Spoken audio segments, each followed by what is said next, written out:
On se met confortable. Je suis très enchanté de te rencontrer. Bien, merci aussi, pareillement.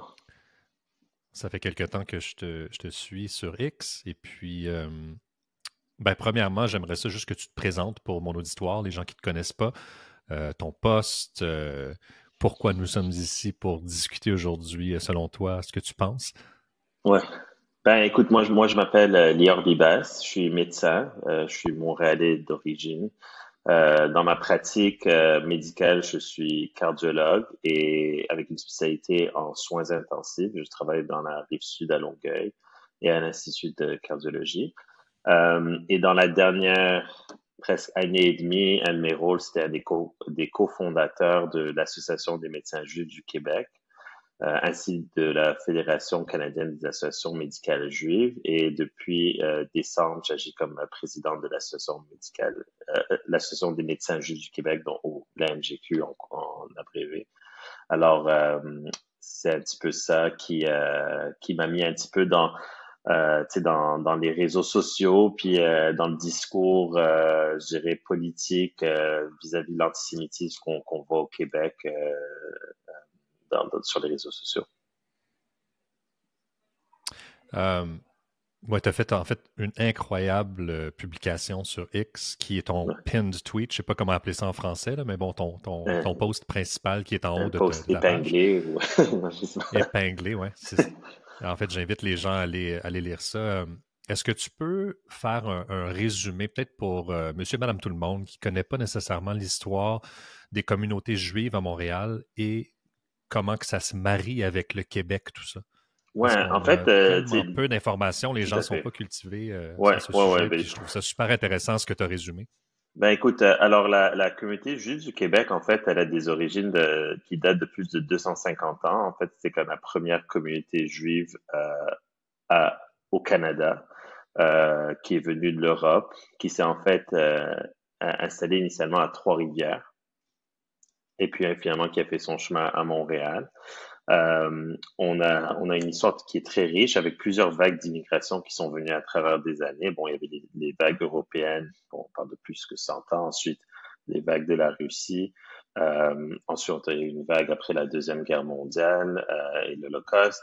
Et ensuite, dans les années 60-70, il y a eu une vague de Juifs des pays maghrébiens, dont mes parents viennent de ces pays-là et d'Israël.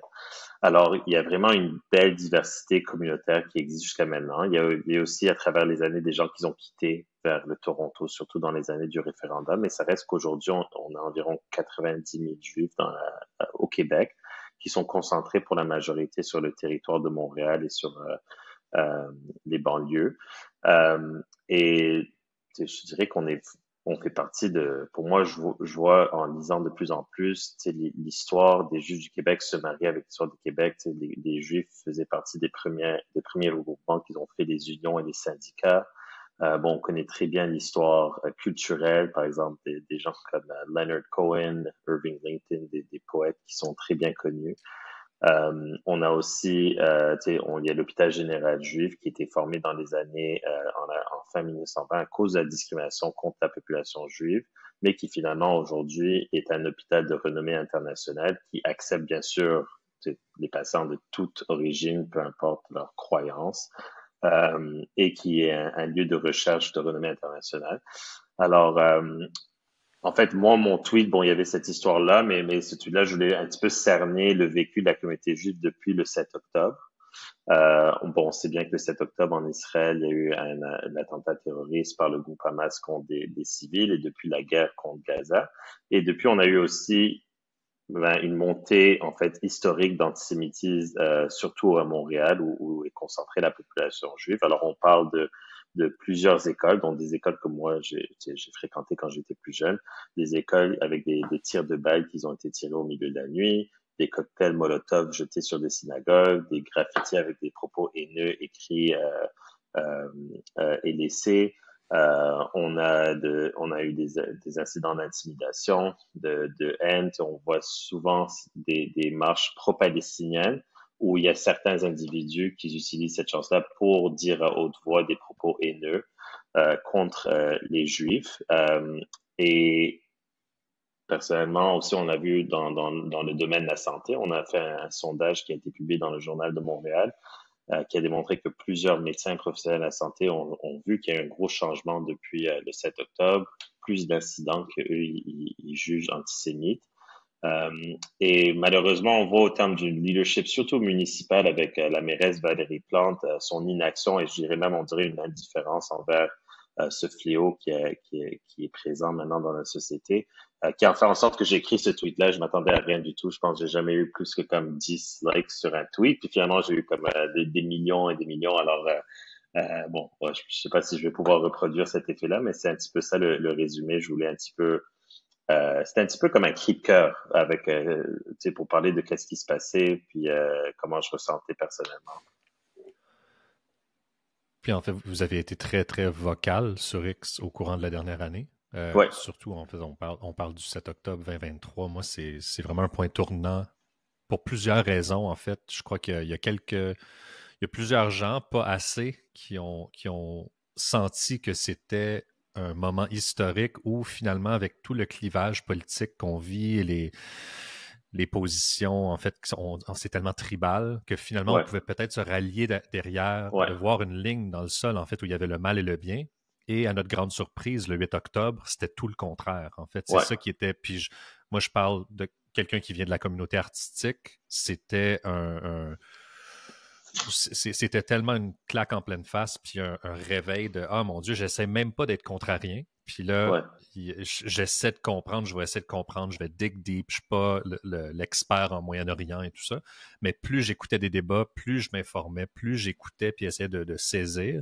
Je me dis ben non, c'est pas si compliqué que ça et c'est plutôt simple. hmm, Et là, il y a comme une dichotomie hmm. avec tout ce qui se passe. Puis je me demande, toi, en faisant cette publication-là, est-ce que, c'est parce que j'écoute parfois Gad Saad, tu sais, qui va dire c'est invivable maintenant à Montréal, je Hmm. crains pour ma sécurité. Est-ce que toi, tu ressens cette crainte-là ou comment tu as vécu ça, en fait, quand ça a explosé, ce tweet-là? Ouais, ben écoute, j'ai un petit peu retourné en arrière pour répondre à cette question. Alors, je ne sais pas si les gens se souviennent, mais en 2021, il y a eu une guerre entre Israël et Hamas qui a duré une dizaine de journées. Puis pour moi, il y en a beaucoup qui se sont réveillés le 7 octobre 2023. Moi, en fait, moi, c'était comme mon réveil personnel. Bon, tu sais, je suis quand même, tu sais, je suis juif, je suis fier, tu sais, je suis sioniste, mes parents sont israéliens, je parle hébreu. Alors, tu sais, j'étais toujours connecté avec Israël, mais je me voyais plutôt comme un juif ici qu'israélien, bien sûr. Et Mhm. durant la guerre avec le Hamas, bon, c'était durant la COVID, c'était un temps bizarre pour tout le monde, mais tu sais, moi, je me rappelle, j'avais vu comme dans les réseaux sociaux, écoute, des gens que je trouvais c'était des gens corrects, puis du jour au lendemain, c'est des pseudo-experts en non seulement en conflit géopolitique, mais sur, tu sais, moi j'ai vu des gens que je connaissais qui disaient, ben, créer des posts avec des gens, des juifs qui étaient contre Israël, puis ils disaient, ben, ah ben ça c'est un bon juif. Et je suis comme, ben, comment ils se permettent à dire des choses-là? Tu te permettrais pas à dire ça sur n'importe quelle autre minorité, de passer ces jugements-là. Alors pour moi, c'était un réveil. C'était aussi un moment où j'avais deux jeunes enfants, puis j'ai réalisé, j'ai dit, ben moi, tu sais, moi j'ai pas vécu avec vivant dans de l'antisémitisme, grandissant à Montréal. Bon, j'ai fréquenté surtout des écoles juives. Alors peut-être j'étais protégé, mais je peux pas dire, tu sais, j'ai quand même fait mon université à l'Université de Montréal, tu sais, j'ai fréquenté d'autres universités aussi, puis j'ai pas vécu l'antisémitisme. Puis ce moment-là, ça m'a donné un petit peu, ça a sonné l'alarme en moi, disons, en me disant, ben, je pense que mes enfants l'auront pas aussi facile que moi je l'ai eu. Alors ça, c'était déjà en 2021. Et tu sais, fast forward en 2023, le 7 octobre, bon, c'était un choc, c'était dévastateur, catastrophique. Tu sais, moi, j'ai pas pu dormir pendant un mois. Euh, c'était quasiment, tu sais, on voyait un petit peu l'Holocauste. C'était une journée d'Holocauste. Tu sais, l'Holocauste a duré plusieurs années, mais je pense que le gros choc, c'est arrivé non seulement, c'est pas arrivé en Europe, c'est arrivé en Israël. Et tu sais, Israël était conçu, une raison pourquoi Israël était conçu, c'était pour éviter ces affaires-là. Alors, c'était un gros choc. Puis, tu sais, nous, on se voyait. Moi, je me voyais comme, ben, moi, mes enfants, peut-être un jour, et même parce que moi, quand j'étais plus jeune, j'allais à ces fêtes-là quand j'allais en Israël les étés. Je me dis, ben, ça aurait pu être mes enfants, ça aurait pu être mes cousins. Et puis, alors moi, quand j'ai vu tout ça, c'était comme vraiment un choc. Et c'est ça, tu dis le 8 octobre, mais en fait, il y avait déjà des promotions sur les réseaux sociaux le 7 octobre en après-midi, que le lendemain, ils allaient se rallier pour la Palestine. Puis moi, quand j'ai vu ça, c'était comme la deuxième vague de choc qui a frappé. Tu sais, on s'est frappé par une onde de choc le 7 octobre en voyant les vidéos atroces qui ont été publiées. Puis immédiatement, on voit ça. Et c'était, bien sûr, il y avait le 2021 qui a préparé le terrain pour ça, pour moi personnellement, mais c'était vraiment un niveau que je m'attendais pas à voir. Et l'intensité, la haine, parce que ça aurait été très facile de dire, OK, ben, qu'est-ce que Hamas a fait? C'était pas correct. Puis je suis pour les civils israéliens et les civils palestiniens. Ça aurait été une prise de position très facile à prendre, que tout le monde aurait pu prendre.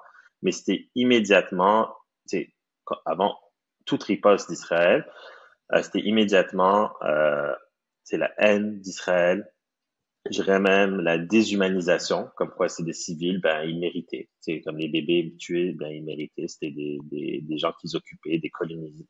Et moi, je crois pas que les Juifs sont des colons sur la terre d'Israël. Mais c'était un gros choc, c'était énorme, puis ça a perduré.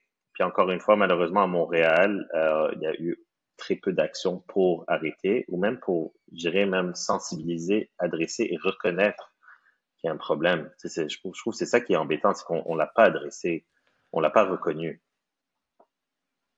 Ouais, puis il y a aussi en fait, les mots, on dirait qu'on marche sur la tête en ce moment. Tout est le contraire. Mais je trouve Ouais, que c'est par rapport à plusieurs sphères dans la politique, dans le monde actuel dans lequel on vit. Un genre de nouveau langue, 1984, là, on l'a répété à profusion. Mais tu sais, constamment répéter le mot génocide, ouais, apartheid et tout ça, alors que c'est totalement le contraire, je veux ouais, dire, dans les faits. Je veux dire, il y a 20% de la population Israël qui est arabe et puis qui ouais, vit pacifiquement. Puis, je veux dire, si quelqu'un, même à partir de 2005, là, je veux dire, on connaît l'histoire, Israël s'est retiré de la bande ouais, de Gaza, bon, est allé même creuser des tombes pour sortir les corps et tout ouais, ça, puis je veux dire, c'est impensable pour quelqu'un de juif d'aller habiter à Gaza ou aller. Je veux dire, c'est eux qui se sont fait complètement éradiquer dans tous les territoires arabes. Fait que c'était juste tellement un mindfuck, tu sais, ouais, juste vraiment. de voir dès que tu creuses un petit peu puis tu t'éduques et tu vois que ben là, il y a comme une base, on n'est même pas capable de s'entendre sur le vocabulaire. Ouais. Ouais, tout à fait. Et tu sais, souvent, je trouve. Est-ce que toi, tu es déjà allé en Israël? Non, je rêve d'y aller, Ouais. j'aimerais beaucoup.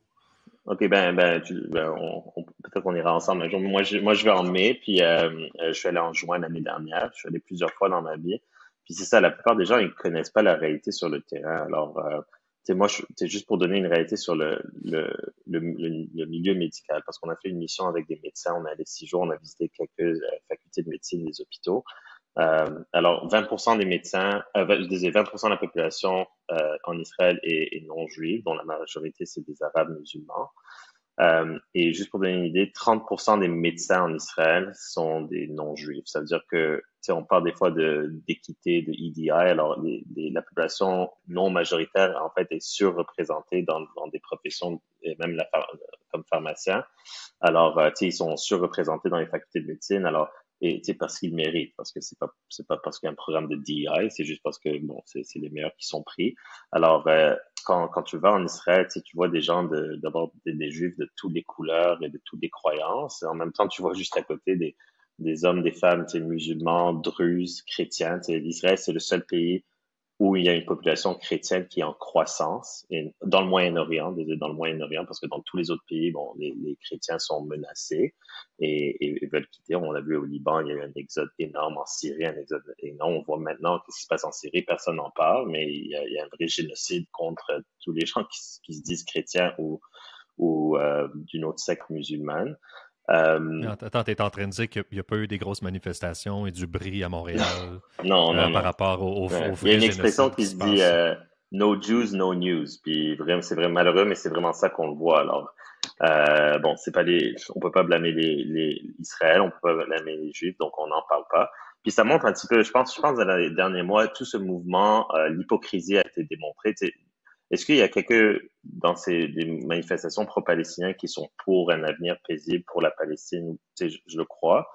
Mais je pense qu'il y en a plusieurs, peut-être même la plupart dans ces manifestations-là, que en fait, eux, dans leur agenda, c'est la haine, c'est l'éradication d'un pays, d'un peuple, d'une nation, et plutôt que la libération. Parce que en fait, c'est ça, on revient à ce qu'on a dit plus tôt, c'est que ça aurait été tellement facile de dire, ben, il faut mettre Hamas de côté pour qu'il y ait la paix entre ces deux peuples, parce que c'est impossible qu'ils continuent à gouverner pendant qu'ils disent ouvertement, et ils l'ont fait, ils ont démontré que, tu sais, ils ont tué 1200, 1300 personnes cette journée-là. S'ils auraient pu tuer 13 000, 130 000, 1 million, ils l'auraient fait avec un sourire. Ouais.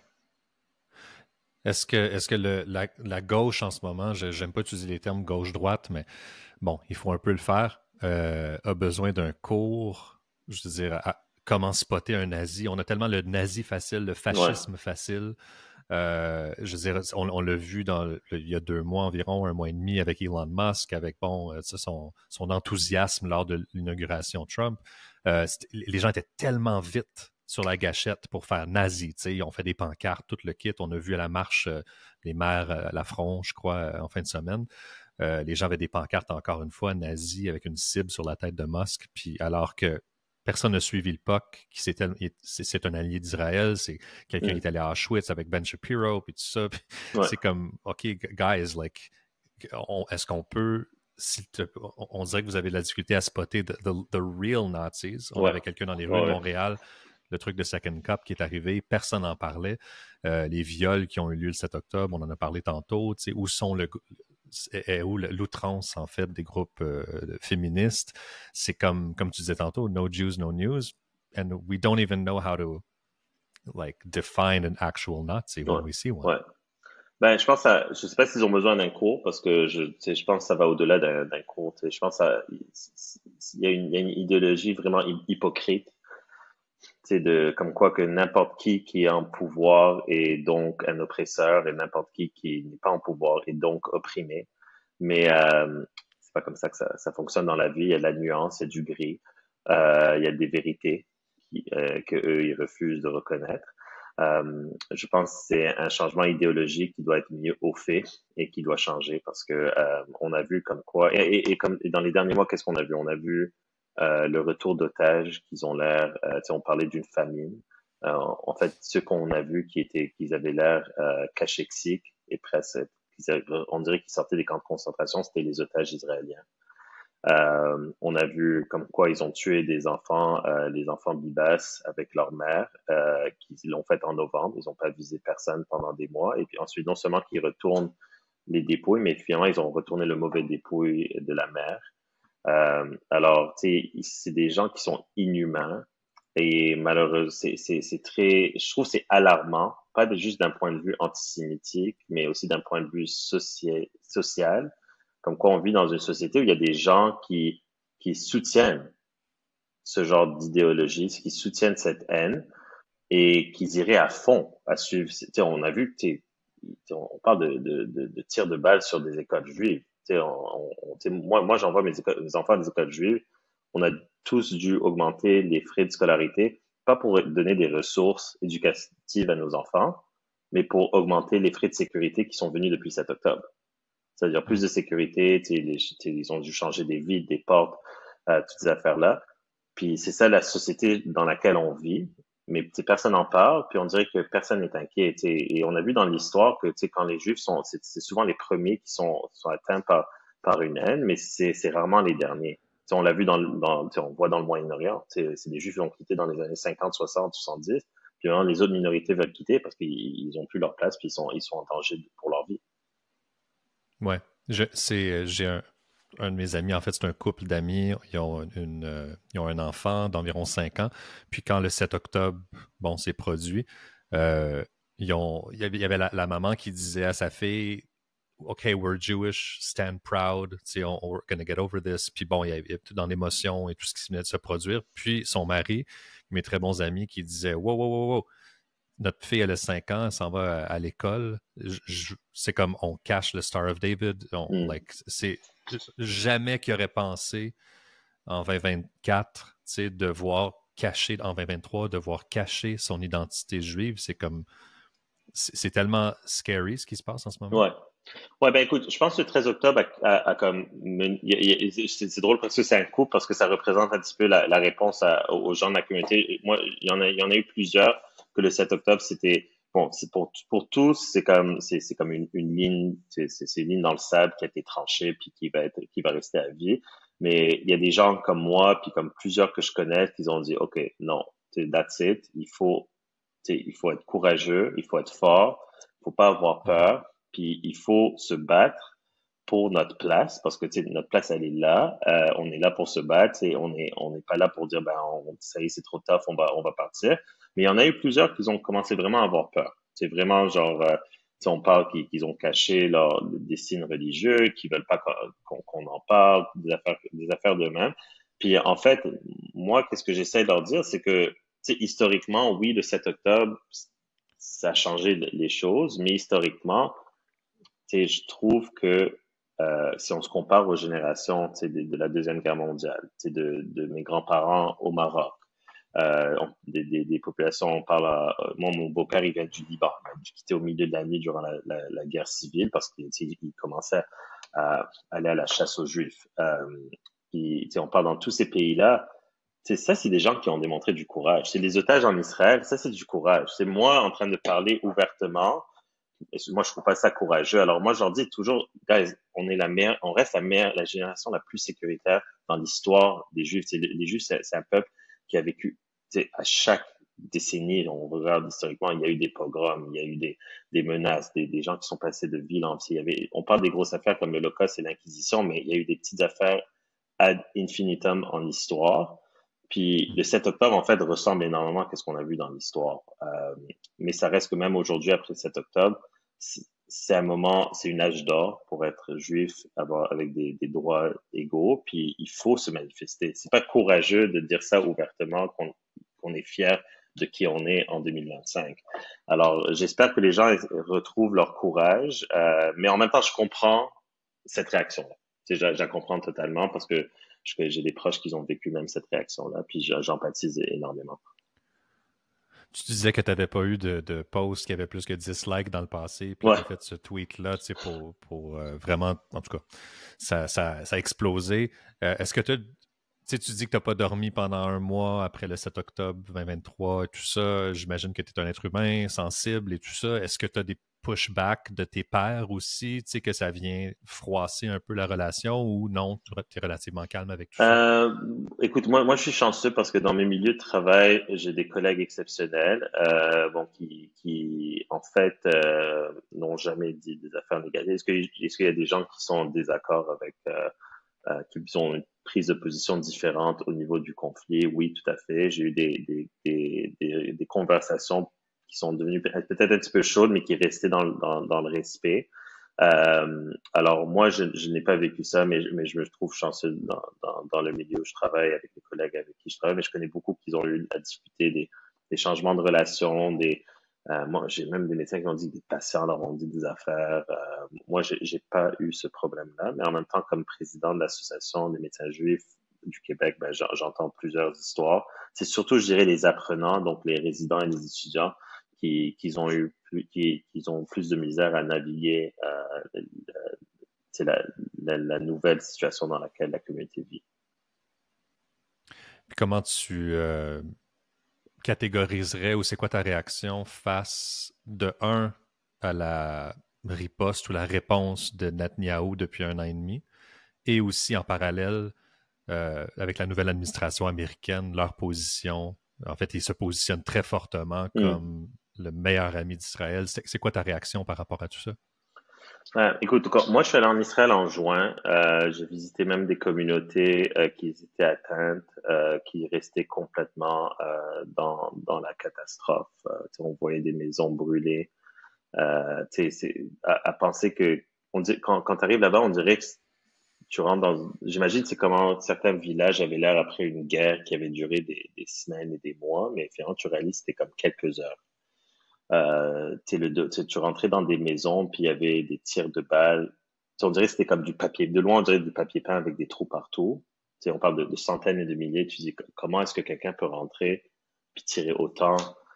avec du sang et c'était très choquant. Puis en fait, on voyait Gaza de loin, puis on voyait comme quoi, on entendait même des tirs.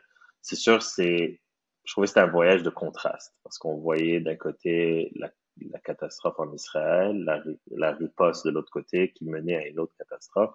Alors on voyait ça, mais moi, dans tout ça, les priorités, je pense, d'Israël, c'était de aller retrouver des otages, qu'ils soient vivants ou morts. Deux, c'est de resécuriser les frontières pour que ces gens retournent. Je pense pas que ça serait acceptable. Aucun pays souverain dirait, ben, vu qu'ils ont fait ça, on peut pas habiter à 1-2 kilomètres de là-bas. Alors, moi, je suis pour le retour et en fait l'émergence de ces communautés-là.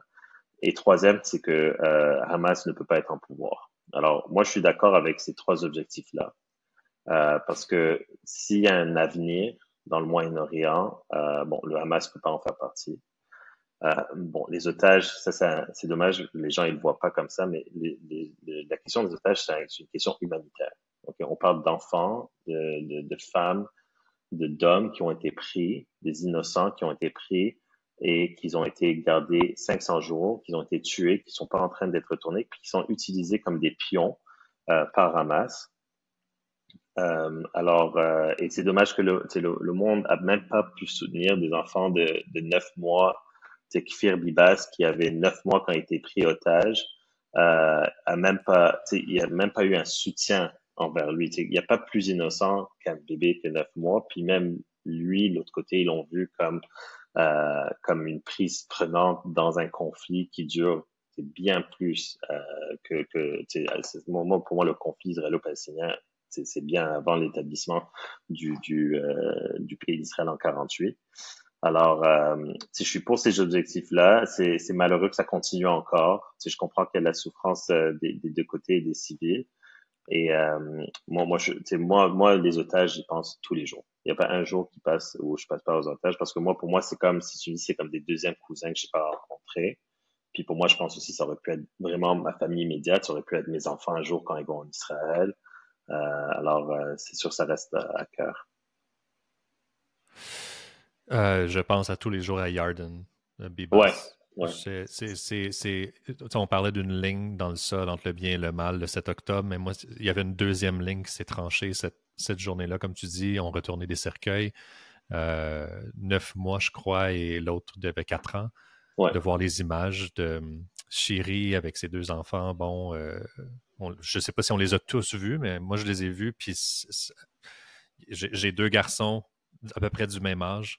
Ouais, Je regardais ma pareillement, ouais. fiancée à tous les jours. J'ai dit, cette histoire-là ne fait que s'empirer et s'empirer à chaque heure quand ça se produisait. On voyait les images sur X, les célébrations, puis après ça, de retourner des corps, des otages qui ont été, je veux dire, ils voulaient faire semblant comme si c'était Israël qui avait bombardé. Ouais, Finalement, ils ont étranglé ces enfants-là, ils les ont mutilés avec des roches pour essayer de ouais, faire une mise en scène. Et puis ensuite, on retourne, comme le deal est hallucinant, de retourner des corps comme ça, puis en échange, recevoir des prisonniers, des terroristes, des gens qui, dès leur libération, se disent on va répéter un 7 octobre ouais. avec fierté, le crier haut et fort. Je sais peut-être qu'on radote ou on se répète, là, mais le silence est assourdissant Ouais. par rapport à ces Écoute, quand moi je suis allé situations-là. en Israël, comme je dis, c'est comme un voyage. Pour moi, c'était des contrastes. Puis on le voit maintenant, le contraste aussi dans cet échange-là et la façon que les échanges se font aussi. Puis, je suis ressorti, j'ai parlé avec beaucoup d'Israéliens, des Juifs, des non-Juifs, des médecins, non-médecins, des citoyens, un petit peu partout. Puis, je suis sorti très optimiste pour l'avenir d'Israël. Okay? Parce qu'il y avait une résilience là-bas qui était incroyable. Je me dis, wow. Et quand je suis allé, moi, je suis allé en juin. Moi, avant d'aller, je me suis dit, bon, c'est 9 mois après le début de la guerre, ça va être différent. Mais moi, je me suis senti là-bas. On sentait comme c'était le 8 octobre. Les gens, ils Mm. étaient, à cause des otages, on sentait vraiment que les gens étaient prisonniers au 8 octobre. Ils pouvaient pas avancer dans leur vie. Alors, mais je suis quand même sorti optimiste parce que j'ai vu non seulement la résilience, mais on avait rencontré des soldats et des victimes en réadaptation, puis de l'innovation médicale pour les aider, puis des soldats qui se disent, ah ben moi, je suis prêt à retourner parce que, je veux être avec mes frères, on doit gagner cette guerre et tout ça. Mais en même temps, je suis sorti comme très pessimiste sur la résolution du conflit. Parce que, les endroits qui ont été attaqués le 7 octobre, c'était des communautés très gauchistes, très laïques, qui, par exemple, il y avait une famille qui prévoyait le lendemain d'aller porter des cerfs-volants sur la frontière de Gaza avec des messages de paix en arabe, en hébreu. Puis on a visité où ils vivaient. Puis en fait, ils ont été tous retrouvés, tués, assassinés ensemble sur le lit, deux parents, trois enfants, avec les cerfs-volants à la porte d'entrée. Alors, quand tu vois ça, tu te dis, comment il peut avoir, on parlait pendant longtemps une solution, two-state solution. Puis honnêtement, moi, je suis sorti. Maintenant, on voit que Trump, il a changé les discours, mais même quand je suis allé là, mais même moi qui parlais de ça avant ça, j'ai dit, oh boy, je suis pas sûr, je sais pas, j'ai pas de solution. Mais cette solution-là me semblait très, très loin. Très, très loin, même, je sais, même plus possible parce que on voyait ça puis c'était très difficile à consolider le tout. Ah non, c'est hallucinant. Il y a cette phrase qui revient souvent de, c'est quoi, they love death more than we love life. Is that it? Ouais, je pense que c'est ça le problème. Quand le leadership d'un groupe, c'est Hamas, qui est un groupe terroriste, qui glorifie la mort, c'est très difficile à se mettre au même niveau que. En fait, c'est pas possible de se mettre au même niveau que. La question, c'est de savoir, parce qu'après ça, il est en dessous de ça. On parle de l'Iran, on parle du Qatar, on parle Ouais, des investissements, même dans les universités, les campus américains. ouais, Euh, c'est ce qui est vraiment fascinant, c'est de réfléchir au fait qu'il savait qu'elle a gagné un genre de PR war aussi, hmm, avec les réseaux sociaux, avec la sympathie de l'Occident, en fait, qui devient de plus en plus critique envers soi-même. Et puis, c'est comme j'ai l'impression que cette situation-là n'aurait pas pu exister sans les réseaux sociaux. En fait, la victoire du PR war ou cette sympathie-là massive qui est comme rentrée parce que on avait l'arme d'utiliser nos propres civils comme bouclier. ouais. Puis en fait, les réseaux sociaux, je pense que c'est comme les gens ils parlent de ça comme c'est la deuxième guerre qui est comme quasiment live stream sur les réseaux sociaux. Ça a commencé avec la guerre en Russie, avec Russie et Ukraine. Mais on l'a vu, le 7 octobre était en diffusion live. Ils sont allés, Mm. puis il y avait même des gens où ils ont pris les téléphones, puis ils ont enregistré sur le Facebook Live des victimes, leur propre meurtre. Puis c'est drôle parce qu'on aurait cru qu'avec les réseaux sociaux, puis le fait que on a ces vidéos-là qui sont, qui sont, qui sont, qui sont là, genre, on les a vus en live. Malgré ça, on voit beaucoup de gens qui nient le fait que le 7 octobre est arrivé, qui disent comme quoi, ben, c'était comme l'armée d'Israël qui l'a fait. On parlait des femmes, il y a personne qui a parlé pour les femmes violées. En fait, il y a pas de, il y a pas de preuves, il y a aucune femme qui s'est portée, ouais, mais parce qu'elles sont toutes mortes. Elles ont été trouvées mortes et violées. Alors, c'est sûr qu'elles peuvent pas parler, témoigner. Puis ceux qui témoignent de façon anonyme, on les met de côté. Euh, alors, tu sais, les regroupements des femmes n'ont pas dit un mot, l'ONU a pas dit un mot. Alors, tu sais, on a vu ça, c'est une hypocrisie comme on n'a jamais vu, malgré l'ère des réseaux sociaux. Alors, pour moi, c'est très difficile à consolider. On aurait cru qu'en voyant tout ça, les gens auraient réagi différemment. Mais clairement, il y a une machine PR internationale qui est fondée avec des milliards, on parle de milliards de dollars pour vraiment essayer de saisir le narratif de l'histoire selon qu'est-ce qu'ils veulent. Et on voit ça quasiment partout dans l'Occident, en Europe et en Amérique du Nord. Oui, il y a une culture, en fait, de victimisation aussi, Tout à de fait. jouer la victime, la sympathie que ça peut aller chercher. Puis c'est ça qui est tellement admirable du peuple juif, puis que j'observe, puis je me dis, ah, cet optimisme, puis ce refus de jouer la victime qui est Hmm. tellement particulier et qui est, en fait, qui devient je veux pas dire un couteau double tranchant, parce qu'en fait, il y a le côté que ça vous sert et ça fait en sorte qu'il y a de l'excellence, que la gauche ne célèbre plus l'excellence, en fait. Dès que quelqu'un excelle, on crache dessus. Euh, Fait que c'est ça qui est fascinant, mais après ça, ça fait en sorte qu'on rentre pas dans le DEI, Ouais, brownie points sociaux ouais. Alors, tu sais, d'être comme ce peuple persécuté. moi, je pense que les gens, ils pensent, ils disent beaucoup de choses sur les Juifs, mais moi, je pense que comme notre arme secrète, c'est vraiment ce fait que d'un côté, bon, les Juifs ont été les victimes, c'est comme, tu sais, quantitativement, tu sais, le plus de fois qu'il y a eu des victimes, ben, je pense que les Juifs gagneraient cette bataille-là, cette course-là, mais en même temps, c'est quelque chose que, tu sais, on n'a jamais, ça fait tellement pas partie de notre culture, de l'éducation qu'on donne à nos enfants, de s'étiqueter comme des victimes. En fait, pas du tout. On leur dit, ben, vous n'êtes pas victime, vous êtes juif, faut être fier. Alors, je trouve que c'est ça la différence. Oui, on a été des victimes, mais on vit pas notre vie, on se victimise pas, puis on vit pas notre vie comme des victimes à perpétuité. Puis on voit ça en Israël, la résilience qu'ils ont, ben, c'est incroyable, tu sais, d'être en guerre, les survivants du 7 octobre, même les otages, on les voit déjà, tu sais, je sais pas si tu as vu, mais il y avait des otages qui sont sortis, puis 2 semaines plus tard, ils sont allés rencontrer le président dans la Maison Blanche. Puis Mhm. je dis comment ça, on dirait pas que c'est des gens que ça fait 500 jours qu'ils ont été, tu sais, qu'ils ont pas vu la lumière. Alors je trouve que c'est très impressionnant. Puis en fait, c'est dommage parce que ce serait une belle leçon pour tous les groupes minoritaires. Tu sais, je pense qu'il y a personne qui peut gagner en se victimisant, puis en étiquetant ses enfants. Tu sais, nos enfants, il faut leur dire que tu sais, le monde est possible, puis ils sont capables de faire tout ce qu'ils peuvent. Leur dire que c'est des victimes, ben, honnêtement, c'est une mentalité de loser. Puis je vois pas comment ça. Et on voit un petit peu les séquelles maintenant. Ouais, je parlais avec Hillel Fuld qui est à Tel Aviv, puis qui disait qu'il a visité le Canada dernièrement. Puis bon, il disait que l'antisémitisme, un peu comme l'article dans le Free Press aussi, qui disait que ça avait monté de je sais pas combien de centaines de Ouais, pourcents dans les dernières années. Mais il disait que Montréal, c'était particulièrement bad. Comme il est allé à Vancouver, il est allé à Toronto, c'est désastreux, mais à Montréal, c'était un autre niveau.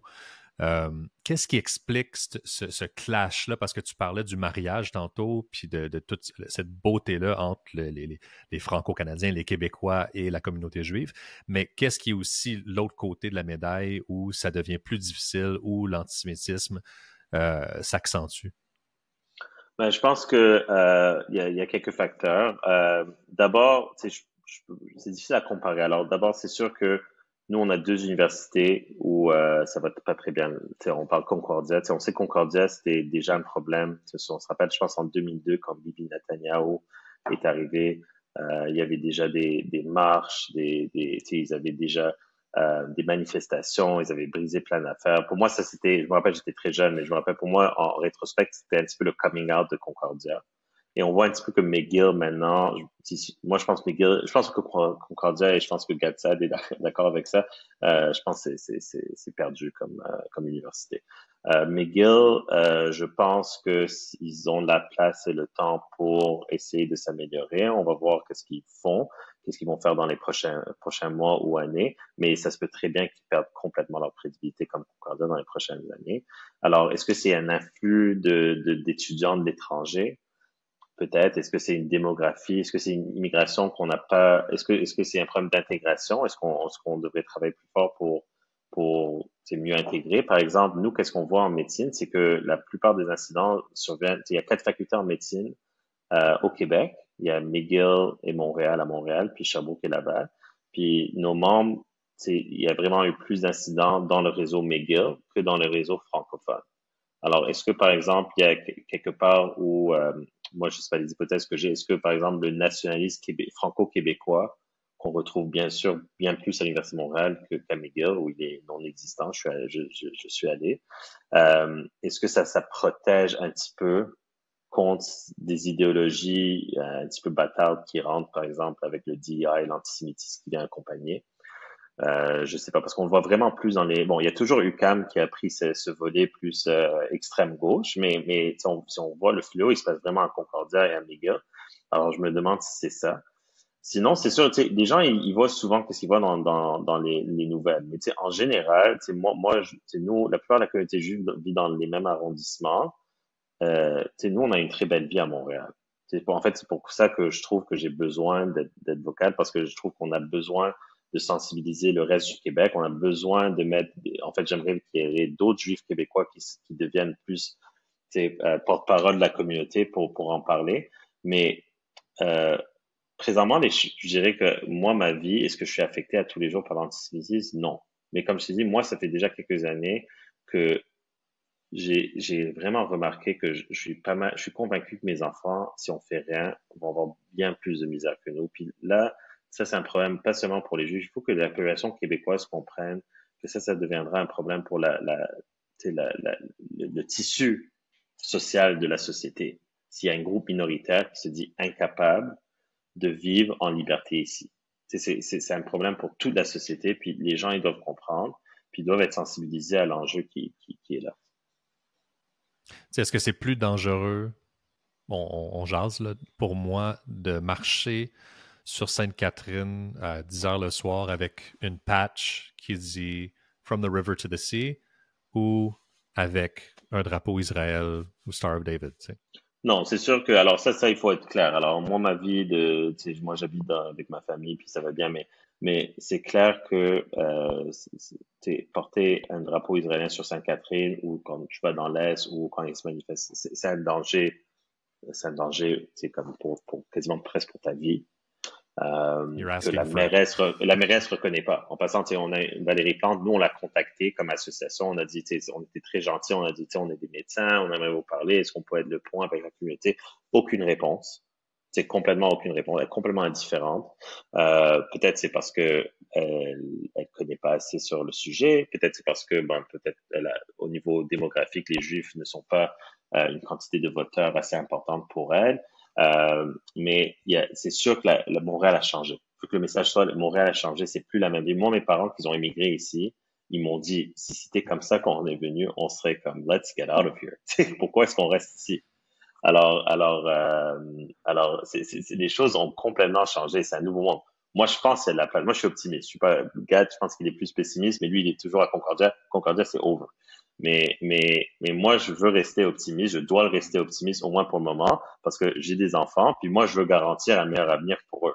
Si je suis pessimiste dès maintenant, ben, je vais pas agir et donc je vais rien faire. Alors moi, je préfère être optimiste, me battre, améliorer la situation. Si je réussis, tant mieux. Si je réussis pas, ben, au moins, je peux dire que j'ai essayé. Alors, c'est comme ça que moi, je vois les choses. Puis, ouais, c'est ça. Love it.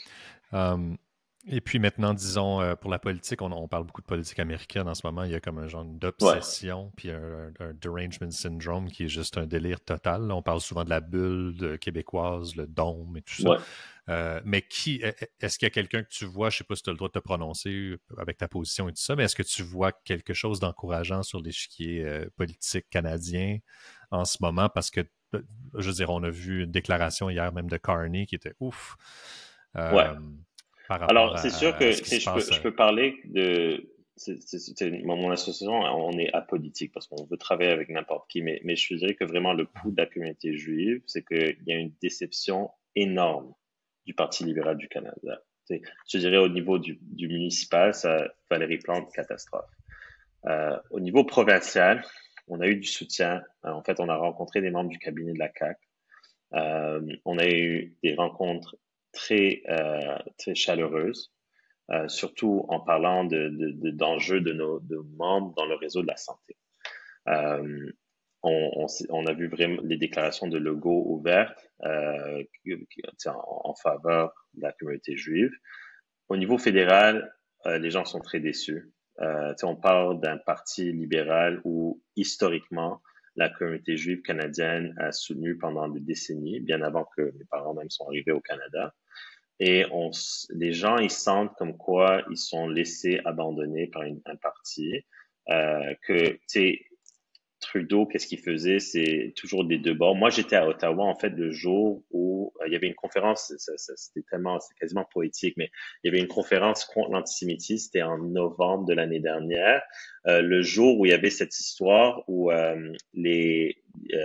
Israël, entre guillemets, avait frappé un hôpital et 550, je sais pas, au début, ils ont dit 550 personnes ont été atteintes. Finalement, on a appris que bon, c'était une roquette d'un des groupes islamistes qui est tombé dans le stationnement de l'hôpital. Bref. Mais moi, j'étais là la journée, puis Trudeau est venu nous parler.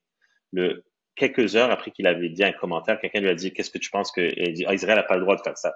C'est tellement irresponsable de sa part de prendre une anecdote d'un journaliste qui n'a pas encore été vérifié. On parle du premier ministre du Canada. Il a toutes les ressources pour vérifier ça, ou au moins dire, ben, je vérifie mes ressources. Et le fait qu'il reconnaît pas les conséquences de ça, parce que nous, qu'est-ce qu'on voit? Chaque fois qu'il y a quelque chose comme ça qui vient, ben, il y a un danger pour notre communauté.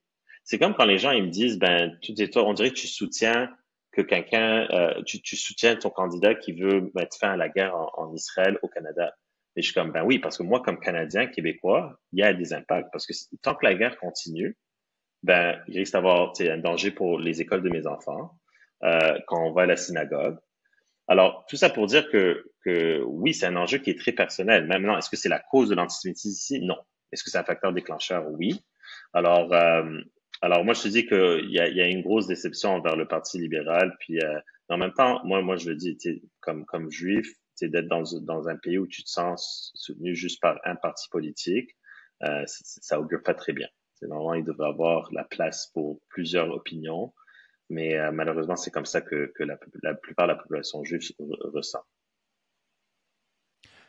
Puis, voyager Israël, tu le recommandes?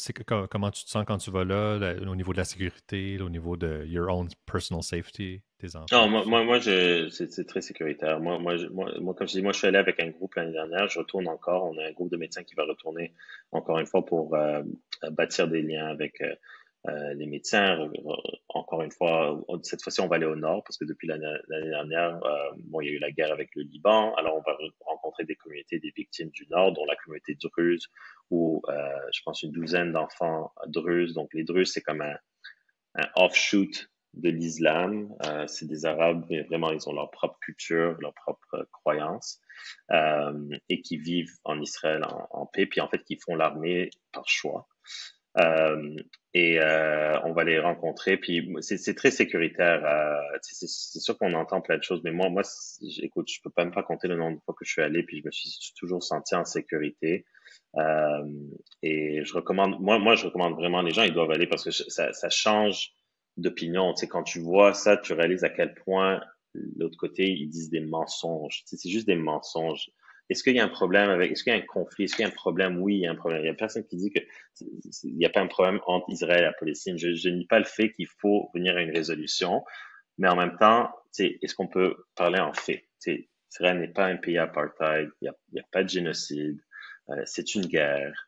Il y a des victimes des deux côtés. Il faut reconnaître ça aussi. Puis, il faut reconnaître que c'est le temps, au lieu de toujours parler du passé, parlons de l'avenir. Puis ça prendra des leaderships des deux bords. Mais juste pour revenir à ta question, ouais, très sécuritaire, puis fortement recommandé. Puis il faut que je te pose la question, ça n'a pas rapport avec ça, mais au niveau, vu que j'ai un médecin devant moi, ça vient de me popper à Ouais, l'esprit. ouais. Comment tu vois la révolution en fait de l'intelligence artificielle? On parle beaucoup de ce mariage-là entre la médecine, l'intelligence artificielle. Ouais. Est-ce que tu étais optimiste là? Est-ce que tu trouves qu'il y a comme une fenêtre d'opportunité incroyable ou plutôt Ouais, pessimiste? moi, je pense que ça va révolutionner la médecine. Puis je pense que dans 10, 20 ans, ils vont regarder comment nous on pratiquait, puis ils vont dire comment ils fonctionnaient ces dinosaures-là. Est-ce que je pense que ça va remplacer des médecins? Non. Je pense pas que ça va, on va rencontrer notre médecin AI, mais je pense que ça va être un outil d'efficacité. On le voit déjà. Moi, j'ai des collègues. Moi, je l'utilise pas parce que, bon, moi, je suis adepte je peux taper vite, mais j'ai des collègues, par exemple, qui ont la misère à taper leur note vite. Puis maintenant, qu'est-ce qu'ils font? Ben, ils ont un micro. Le patient parle et puis ça crée la note hyper rapide. Mais je pense éventuellement, ça peut être un outil diagnostique, par exemple, comme, parce que nous, on est des humains, on peut faire des erreurs. Un patient vient avec plein de plaintes. Nous, c'est comme un casse-tête, on essaie de le remettre, mais on peut faire des erreurs. On peut avoir peut-être un assistant AI qui va dire, ah, est-ce que tu as pensé à ça? Est-ce que tu as pensé à ça? La probabilité qu'il a ça est plus faible. Alors peut-être tu vas faire un autre test. Aussi pour les traitements. Peut-être éventuellement, une fois on a plus de données génétiques et tout ça pour les personnes, ça peut dire, parce que maintenant on donne des médicaments puis on dit, ah ouais, les données scientifiques montrent que ça marche. Mais ça, c'est des études faites sur des milliers de patients. Puis des fois, ça marche, c'est 2% de plus. Mais je sais pas si toi, par exemple, est-ce que tu vas être un responder, un non-responder? Alors, je pense que ça va marcher, ça va changer le tout. Maintenant, on va voir si le Québec est capable pour ça. On parle d'une province qui fonctionne toujours en fax avec des pannes informatiques quasiment quotidiennes. Alors, une chose à la fois. Je suis optimiste pour le AI, peut-être moins pour le Québec, mais ça serait peut-être pour une autre fois. Ah, c'est juste, c'est fou en fait. Grok, je m'amuse tellement avec ça. Je pose des Ouais, ouais, questions, vraiment. des fois des trucs même avec nos enfants, comme c'est notre premier réflexe d'aller voir Ouais, avant de tout à parler à fait. qui que ce soit. Puis non, c'est vraiment fou de penser qu'on est en plein milieu, en fait au tout début de tout ça. Euh, puis j'ai une autre question pour toi, c'est sûr, vu que j'ai l'occasion de t'avoir devant moi. Euh, je ne sais pas si je devrais dire les médecins ou juste toi en tant qu'individu, mais comment tu vois ce mouvement aux États-Unis, MAHA, Make America Healthy Again?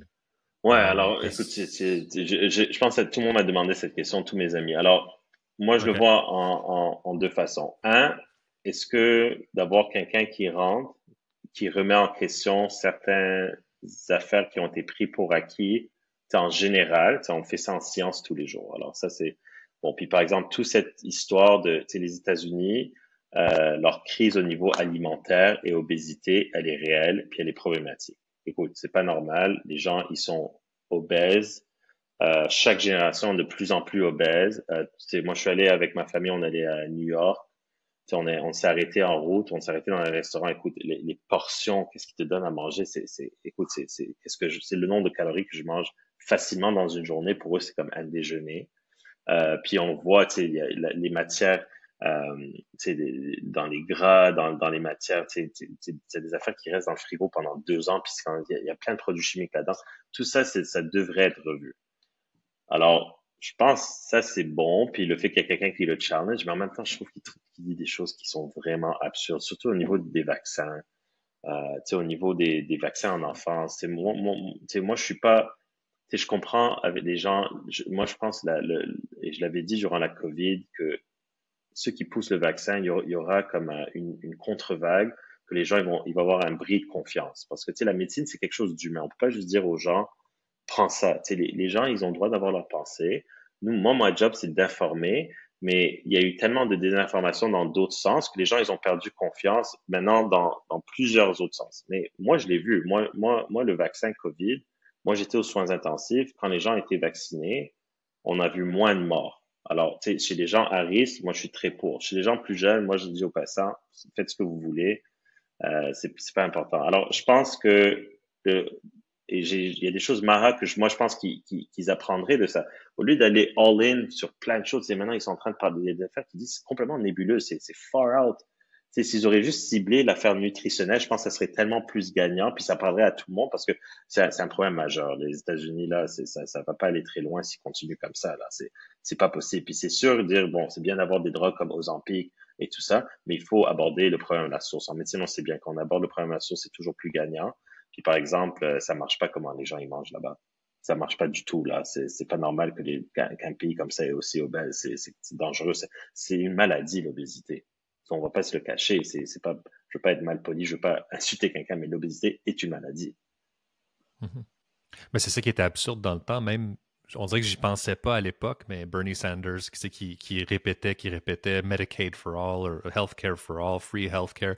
Mais comme tu dis, de s'attaquer à la source, personne parlait il y avait une occasion de parler de la responsabilité individuelle, de dire, ben, tu sais, c'est sûr, don't smoke a pack a day, puis Ouais. mange pas un McDo par jour et tout ça. On dirait qu'il y avait comme un tabou de parler de Oui, oui, c'est surpoids, ça. Mais il y a un d'obésité. problème énorme, énorme, énorme aux États-Unis. Mhm. Est-ce que tu le vois ici aussi? Est-ce qu'il y a une croissance de ce même problème-là? Ben, je pense que oui. Bon, on sait que l'obésité est en croissance partout dans les pays occidentaux et développés. Mais écoute, tu vois, aux États-Unis, c'est comme, wow, tu le réalises. Il faut pas voir les chiffres. Tu rentres quelque part, tu rentres dans un centre d'achat, tu rentres dans un restaurant, puis tu le remarques. Les gens, ils ont juste un surpoids bien plus important. Mais même aussi, je Ouais. pense qu'on serait gagnant à changer la façon qu'on a l'alimentation. Mais aussi, les portions sont pas aussi grandes ici. Je pense pas que c'est le même enjeu, mais tu sais, il faut s'adresser à ça. Tu sais, n'oublions pas aussi les États-Unis, c'est un pays où il y a une augmentation, il y a une diminution de l'espérance de vie comparée aux autres pays. Alors, c'est pour un pays industriel en développement qui est en fait le pouvoir du monde, c'est pas des bonnes nouvelles. Est-ce que tu penses que c'est une bonne... Parce qu'on parle... J'imagine que tu sous-entendais on parlait d'RFK Jr. tantôt, tu sais, qui disait Ouais. certaines choses. Que penses-tu de Jay Bhattacharya? Ben je l'ai beaucoup aimé durant la COVID. Puis on sait qu'il a Oui, été comme censuré parce que, tu sais, lui, je trouve qu'il a une voix très mesurée, moi, je suis quelqu'un de très scientifique. Alors, c'est-à-dire qu'il faut trouver sa réponse souvent dans le gris. Alors, dire, ben, ça, c'est toujours bon. Par exemple, dire qu'il faut vacciner tout le monde tout le temps, peu importe l'âge, les conditions, je trouve que c'est pas winner. C'est mieux winner de peut-être informer, trouver c'est qui. Il y a beaucoup de grilles en médecine et en sciences. Puis c'est là où il faut essayer de trouver. Puis aussi, tu sais, la science, c'est pas juste l'objectif, qu'est-ce qu'on trouve dans les études, c'est aussi le patient. Tu sais, il faut bâtir une relation, il faut avoir une confiance, il faut l'informer. Puis qu'est-ce que le patient pense est mieux pour lui. Ça aussi, c'est un rôle à jouer. Mais moi, je l'ai trouvé très... L'autre que je suis aussi beaucoup, c'est Vinay Prasad. Lui, je l'aime bien aussi de UCSF. Puis, il a écrit en fait un bon article sur RFK, puis il a sorti plusieurs dossiers. Puis il a sorti l'évidence, puis tu sais, il y a des choses qui disent non, this is far out. Puis ça a de l'allure, ça vaut la peine d'essayer. Il y a déjà d'autres pays en Europe qui le font, qui changent de façon mineure le calendrier de vaccination. Il y a des études qu'on peut faire pour voir. Puis je pense que c'est ça qu'est-ce qu'on a besoin. On a besoin de retourner à la science, mais aussi comprendre le patient et l'individu qui reçoit le traitement et l'aider à informer et cheminer pour une prise de décision. merci infiniment de ta générosité. C'était un plaisir de Ah ben pouvoir merci parler avec beaucoup. toi. Merci, j'ai eu beaucoup de fun. Puis en espérant peut-être revenir s'il y a quoi que ce soit. Puis ça me fera plaisir. Ben moi, j'espère, tu as mentionné tantôt d'aller à Tel Aviv ou aller à Ouais, Israël avec toi. ouais, ben peut-être on va faire. J'aime bien un jour We're faire un coming. voyage avec des gens de la société québécoise, ben non, qui sont Mhm. jamais allés. Puis vraiment pour explorer, j'aimerais aussi aller comme dans les territoires palestiniens parce que je pense que c'est important de voir qu'est-ce qui se passe sur le terrain là-bas. Bon, c'est sûr que pour des affaires comme ça, il faut que la guerre passe, mais je pense que c'est important d'avoir des dialogues puis tu sais, de voir la réalité sur le terrain. Tu sais, je pense que c'est ça qui est important et qui manque. 100%. Ben merci infiniment et bonne fin de Ouais, merci journée. beaucoup, Jason. Bonne fin de journée. Yeah. Merci.